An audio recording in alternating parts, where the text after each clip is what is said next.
যাই হোক, প্রতিদিনের মতো আজকে আমি চলে এসেছি সন্তোষ মিত্র স্কোয়ারে। আর সন্তোষ মিত্র স্কোয়ারে এসে দেখি কাজ অনেকটা এগিয়ে গেছে, আর বাঁশের ব্যারিকেডগুলো এখনও আছে, তার কারণ এখন লাইটিংয়ের কাজ এখন শুরু হয়েছে সবে মাত্র। আর কিছুটা কাজ মাত্র হয়েছে লাইটিংয়ের। আর যে এলিফ্যান্টি লাইটিং শো দেখো, এটার জন্য মেশিন ব্যবহার করা হচ্ছে এবং ড্রিল মেশিনে করে আগে ফুটো করা হচ্ছে, তারপর লাইটিংগুলো বসানো হচ্ছে। দেখো দাদার কাছে এদিকে ড্রিল মেশিনটাও আছে, আর এদিকে তারপরেই লাইটিংগুলো বসানো হচ্ছে। তারপরে দেখো এদিকে দেখো লাইটিংগুলো তোমাদেরকে যদি দেখায়, লাইটিংগুলো দেখো কত ছোট ছোট এবং কত মানে একসঙ্গে কত একত্রিত করে রাখা আছে। ওখান থেকে দেখো এইদিকে মানে সব আগে থেকে ফুটো করে রাখা হয়েছে এবং এই ফুটে ফুটে লাইটিংগুলো বসানো হচ্ছে যাতে খুলে না যায়।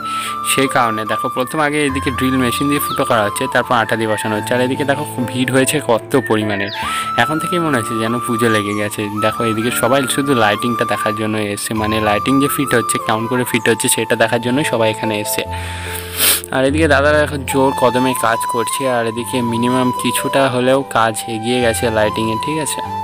একটু আমি জুম আউট করে দেখে দেওয়ার চেষ্টা করছি। আর দাদারা এদিকে দেখো কত বড় একটা স্কেলের মতো করে নিয়েছে এবং মাপ নিচ্ছে, সঙ্গে দাগ দিচ্ছে, হালকা রুল দিয়ে দাগ দিচ্ছে, কিছু বোঝা যাচ্ছে না, ঠিক আছে।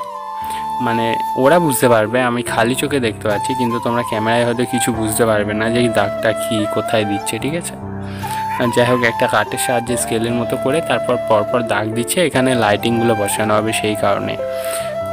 আর পুরোটা কমপ্লিট হয়ে যাওয়ার পর দাদা আমাকে বললো যে আর 4-5 দিনের মধ্যেই নাকি পুরোটা কমপ্লিট হয়ে যাবে। চলো এবার আমি ভিতরে যাই। ভিতরে এসে দেখো মোটামুটি কোনো কাজই হয়নি ভিতরে, ঠিক আছে, পুরোটাই ফাঁকা। এইখানে যে মাতৃ প্রতিমাটা রাখা হবে সেখানে মানে কোনো কিছু এখনও তৈরি হয়নি ঠিকঠাক করে। আগে বাইরের কাজটা শেষ হবে, তারপর ভিতরের দিকে কাজ শুরু হবে। আর দেখো এবার আমি চলে এসেছি বাইরে, আর দেখো মানে রাত্রেবেলায় ভিউটা এখন থেকেই দেখতে কত সুন্দর লাগছে।